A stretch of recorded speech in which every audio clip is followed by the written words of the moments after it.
Hello everyone, good morning. आज हम लोग एक नए चैप्टर के शुरुआत के साथ आए हुए हैं। वह चैप्टर है solution of system of linear equations. इसमें यह जो चैप्टर है वह बहुत ही इम्पोर्टेंट चैप्टर है।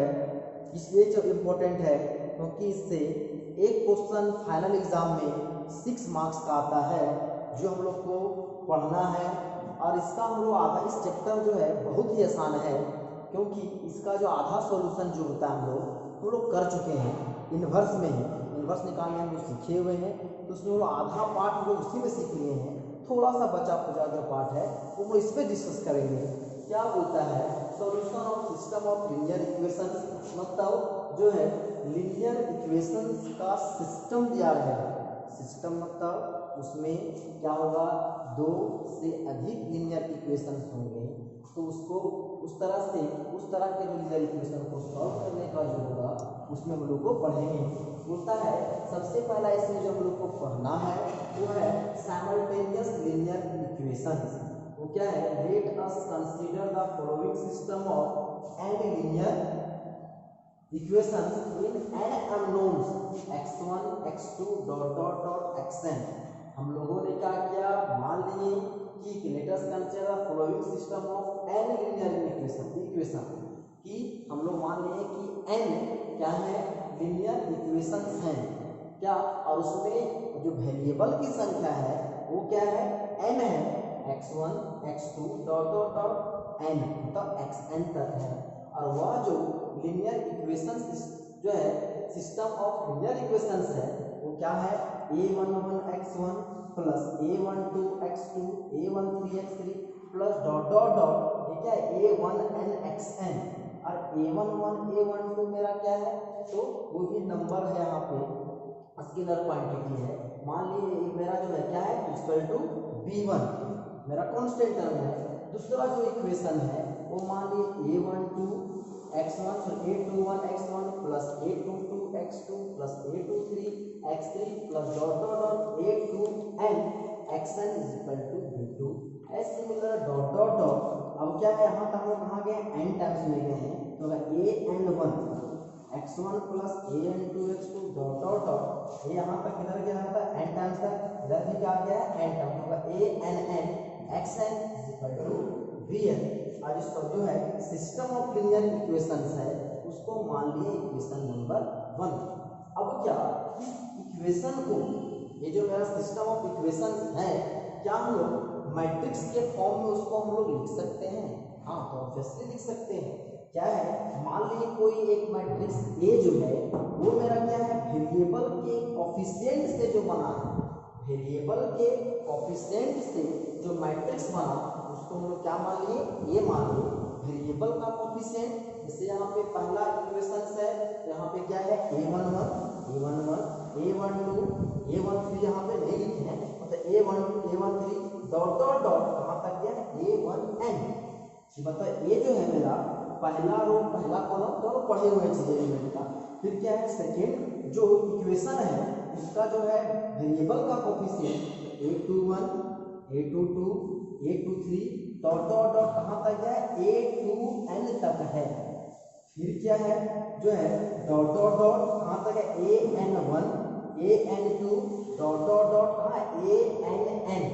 यदि बोला जाएगा इस मैट्रिक्स का ऑर्डर क्या है, तो लास्ट में कहा nn, मतलब इस मैट्रिक्स का ऑर्डर क्या होगा n बाय n, मतलब यह एक मेरा स्क्वायर मैट्रिक्स होगा n बाय n, दोनों का दो कॉलम सेम हो गया स्क्वायर मैट्रिक्स।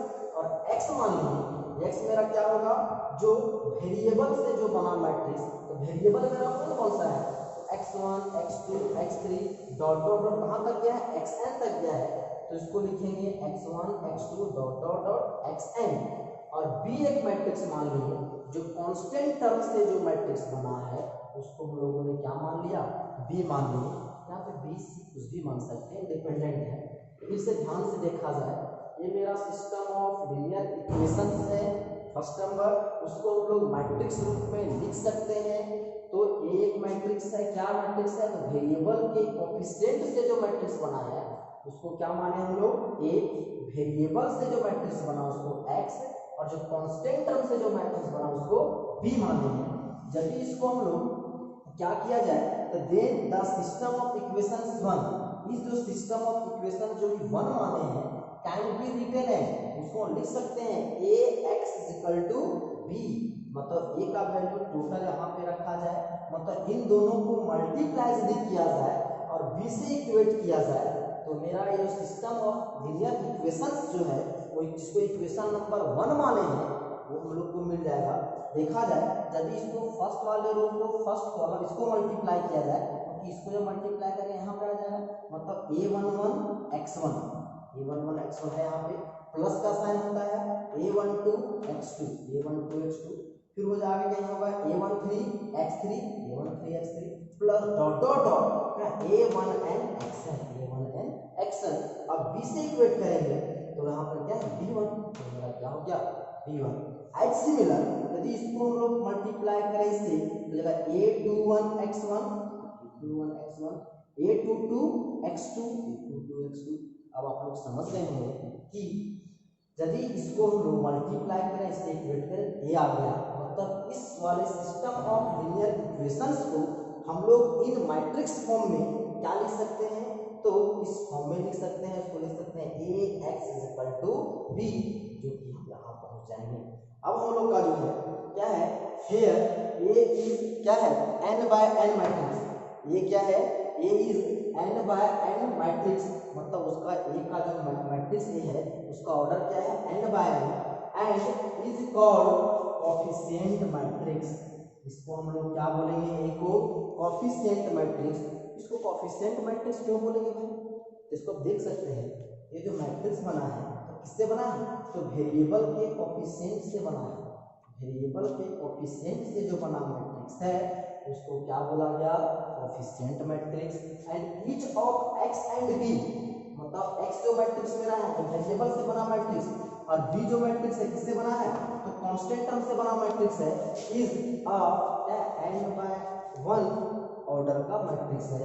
इसका ऑर्डर क्या है देख सकते हैं, इसमें नंबर ऑफ रो कितने हैं n, कॉलम कितने हैं 1, तो n by 1। As similar b का भी b मैट्रिक्स है उसका भी ऑर्डर क्या है n by 1 है। अब ध्यान दिया जाए बहुत इंपॉर्टेंट चीज भी हम लोग यहाँ डिस्कस करेंगे, इसमें दिया हुआ है क्या बोलता है, if b1 is equal to b2 is equal to b3 is equal to dot dot dot bn is equal to 0।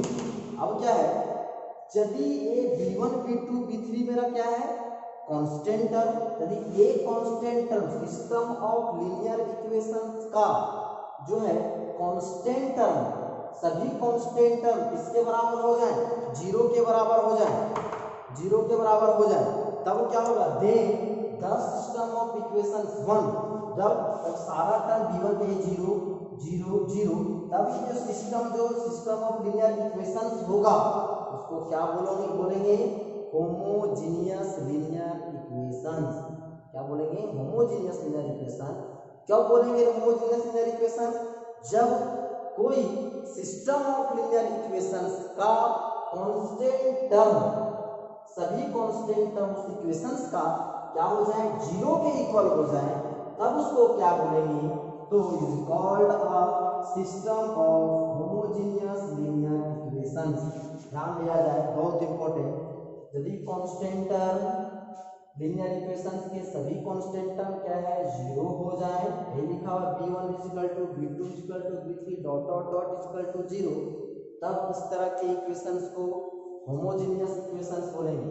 If यदि at least b1 b2 b3 is non 0, यदि क्या है at least of b1 b2 b3 dot bn is non 0, यदि इसमें से b1 b2 b3 मतलब constant term में से कोई भी एक कांस्टेंट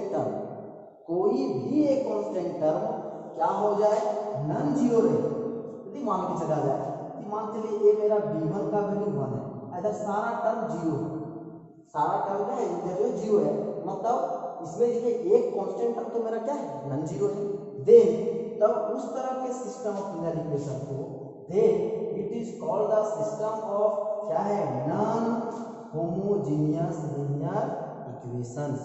यदि कांस्टेंट जो लीनियर इक्वेशन के कांस्टेंट टर्म में कोई भी एक टर्म यदि नन जीरो रहे, मतलब b1 b2 डॉट और bn में से कोई भी एक टर्म जो है वैल्यू नन जीरो रहेगा, तब उस तरह के जो सिस्टम ऑफ लीनियर इक्वेशंस को क्या बोलेंगे, नन होमोजीनियस, मतलब जीरो नहीं होगा। तब क्या होगा, नन जीरो, सभी कांस्टेंट टर्म जीरो होगा, तो क्या हो जाएगा, होमोजीनियस। क्या है यहाँ पे कि एटलीस्ट वन यहाँ छूट गया था, at least one of b1 b2 b3, कोई अभी जो है मतलब b1 b2 b3 में जो डॉट डॉट bn में कोई भी एक टर्म क्या होगा, नन जीरो, तो उसको क्या बोलेंगे, नन होमोजीनियस। नेक्स्ट हम लोग का जो है solution of a system of equations, system of equations का सॉल्यूशन क्या, a set of values alpha 1 alpha 2 dot dot dot alpha n of x1 x2 x3 dot dot dot xn respectively. क्या बोला गया है, जो सेट ऑफ वैल्यूज इसका system of linear equations का, तो किसका वैल्यू होगा, x1 का अल्फा 1 x2 का alpha 2 dot dot dot xn respectively, which satisfy all the equations of the given system of equations is called a solution of the given system of equation। हम लोग पढ़े हुए हैं जी, ये तो बताने की जरूरत नहीं था, क्योंकि हम लोग क्लास 10 में भी 12 11 में भी पढ़े हुए हैं। कोई लीनियर इक्वेशंस है, यदि उसका वो x एंड y का जो भी वैल्यू आता है वह उस दिए गए इक्वेशंस को क्या करना चाहिए, उसको सेटिस्फाई करना चाहिए। वही बोलता है सेट ऑफ वैल्यूज, जो किसका x1 x2 x3 dot xn का वैल्यू क्या, alpha 1 alpha 2 alpha 3 dot dot alpha n, वो सारा वैल्यू दिए गए जो सिस्टम ऑफ लीनियर इक्वेशंस होंगे उन सारे इक्वेशंस को क्या करेंगे, सेटिस्फाई करेंगे, तब उसको क्या बोला जाएगा, क्या all the equations of equations given, equation of the given system of equation is called, क्या बोला है उसको, solution of the given system of equations. क्या है, the system of equations is called be consistent. ध्यान दीजिएगा, द सिस्टम ऑफ इक्वेशंस, इस equation जो है सिस्टम ऑफ इक्वेशंस को क्या बोला जाएगा, कंसिस्टेंट बोला जाएगा। कब, इफ इट्स सॉल्यूशन एग्जिस्ट, यदि दिया गया सिस्टम ऑफ लीनियर इक्वेशंस का सॉल्यूशन यदि जो है एग्जिस्ट करेगा, यदि उसका सॉल्यूशन कर सकते यदि हैं, तब उसको क्या बोला जाएगा, सॉल्यूशन सिस्टम इक्वेशन को कंसिस्टेंट बोला जाएगा। Otherwise it is said to be inconsistent, यदि उस दिए गए solution of system of equations का, लीनियर इक्वेशंस का सॉल्यूशन यदि एग्जिस्ट नहीं कर रहा है, तो उस तरह के जो है सिस्टम ऑफ इक्वेशंस को क्या बोलेंगे, इनकंसिस्टेंट। यदि सॉल्यूशन एग्जिस्ट करेगा तो कंसिस्टेंट, यदि सॉल्यूशन एग्जिस्ट नहीं करेगा तो इनकंसिस्टेंट। अब ध्यान दिया जाए, क्या है, consistency of a system of linear equations. कोई भी जो है लीनियर इक्वेशंस के सिस्टम ऑफ लीनियर इक्वेशंस का कंसिस्टेंसी, इसका मतलब क्या होगा, कंसिस्टेंसी का अभी पढ़े, मतलब जिसका सॉल्यूशन एग्जिस्ट करेगा। इसमें पहला पॉइंट क्या है, when system of equations is non homogeneous, यदि सिस्टम ऑफ लीनियर इक्वेशंस क्या होगा, नॉन होमोजेनियस। अभी हम लोगों ने पढ़ा था homogeneous and non homogeneous. Homogeneous क्या था, जहां पे b1 b2 dot dot dot bn, मतलब इक्वेशंस के कांस्टेंट टर्म का वैल्यू क्या हो, जीरो के बराबर हो, तो होमोजेनियस। और यदि b1 b2 b3 dot dot dot bn में से कोई भी एक वैल्यू यदि नन जीरो है, तो उस तरह के सिस्टम ऑफ लीनियर इक्वेशंस को क्या बोलेंगे, नॉन होमोजेनियस। तो बात किसका कर रहे हैं यहाँ पे, when system of equation is non homogeneous, मतलब b1 b2 dot dot dot bn में से किसी एक का वैल्यू भी क्या होगा, नन जीरो होगा। थ्योरम इसमें क्या बोलता है, if determinant of a is not equal to 0, ये मेरा क्या था तो पता है, कोफिशिएंट मैट्रिक्स अभी हम लोगों ने डिस्कस किया, उसका वैल्यू क्या होगा, नन जीरो होगा। Then system of linear equations is consistent, मतलब उसका जो है सॉल्यूशन एग्जिस्ट करेगा and has a unique solutions given by x is equal to x a inverse b, और उसका जो है सॉल्यूशन क्या होगा, यूनिक होगा, मतलब उसका जो x एक्स वाई जेड का क्या होगा, सिंगल सिंगल वैल्यू होगा। और उसको जो सॉल्यूशन कैसे आएगा, x is equal to a inverse b। x वहां पे क्या था, वेरिएबल से जो बना मैट्रिक्स था, ये क्या था, जो कोफिशिएंट मैट्रिक्स से बना हुआ मैट्रिक्स का क्या है, इनवर्स। b मेरा क्या था, तो कांस्टेंट टर्म से जो बना हुआ मैट्रिक्स था वो था। क्या है, सिंस में दिया गया है कि दिए गए मैट्रिक्स का डिटरमिनेंट क्या है, नॉट इक्वल टू 0। हम लोगों ने पढ़ा हुआ था जो है adjoint and inverse of the matrix में कोई भी दिए गए मैट्रिक्स का डिटरमिनेंट यदि नॉन जीरो है, इसका मतलब उसका इनवर्स क्या करता है, एग्जिस्ट करता है। वो देखिए देयरफॉर ये इनवर्स क्या करने वाला है, एग्जिस्ट करेगा। Now ax is equal to b, कहां से आया है, तो अभी हम लोग जो है साइमल्टेनियस लीनियर इक्वेशंस देखे थे, वहां पे आया था मेरा ax is equal to b, तो वहां से लिए हैं क्या है, ax is equal to b। क्या करते हैं कि इसमें जो है क्या करें, दोनों तरफ a इनवर्स से मल्टीप्लाई कर दें, a इनवर्स से मल्टीप्लाई कर दें, तो a inverse into a into क्या होगा, into x, a inverse into b। अब हम लोग पढ़े हुए हैं a इनवर्स इनटू a का वैल्यू क्या होता है, आइडेंटिटी होता है। और a जो मैट्रिक्स है वो कितना ऑर्डर का है, n बाय n ऑर्डर का है। इसका मतलब इसका जो आइडेंटिटी मैट्रिक्स होगा वह भी कितना होगा, n बाय n ऑर्डर का होगा। इसलिए लिखिए इसका वैल्यू क्या, in, मतलब आइडेंटिटी जो मैट्रिक्स होगा n ऑर्डर का है, is equal to a inverse b। अब हम लोग को पता है कि आइडेंटिटी इनटू x क्या हो जाएगा, x इज इक्वल टू क्या होगा, a inverse b।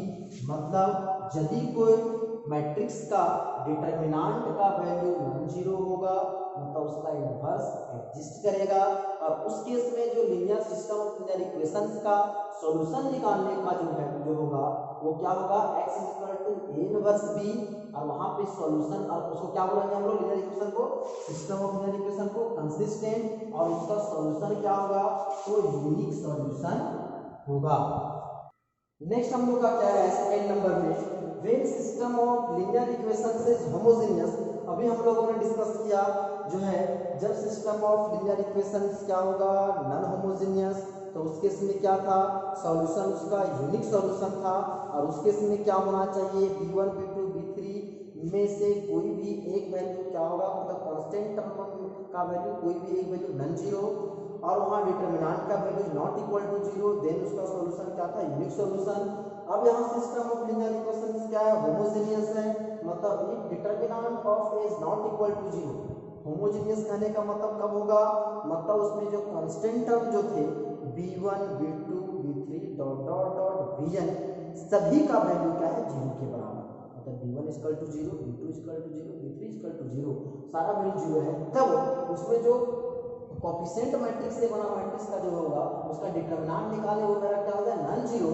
Then system of equations has only trivial solution, तब उसको क्या हो जाएगा, ट्रिवियल सॉल्यूशन, मतलब उसको zero solution, and number of solution is 1, उसका एक ही सॉल्यूशन होगा। तो उस केस में वैल्यू कितना होगा, 0 होगा, x1 का वैल्यू 0, x2 का भी 0, इस तरह से। दूसरा क्या बोलता है कि जब सिस्टम ऑफ लीनियर इक्वेशंस क्या होगा, होमोजेनियस होगा।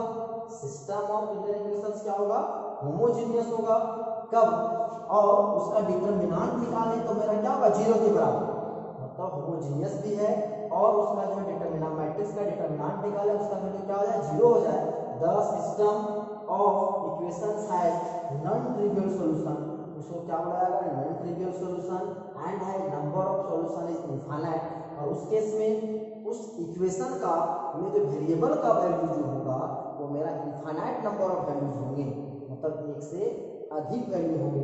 कब, जब डिटरमिनेंट 0 होगा, और क्या होगा, होमोजेनियस, डिटरमिनेंट नॉन होमोजेनियस होगा, नॉन डिटरमिनेंट का वैल्यू नॉन 0, तब ट्रिवियल, होमोजेनियस होगा, डिटरमिनेंट का वैल्यू 0 होगा, नॉन ट्रिवियल। मतलब आज हम लोगों ने क्या क्या देखा, तो सिस्टम ऑफ लीनियर इक्वेशंस के बारे में हम लोग कुछ देखा, फिर उसके हम लोग वैल्यू कैसे निकालते हैं, consistent, inconsistent, homogeneous, non homogeneous के बारे में डिस्कस किया। नेक्स्ट अब हम लोग जो है आगे देखेंगे, उसके बाद देखेंगे जो आएगा वो देखेंगे। आज के लिए इतना ही, धन्यवाद।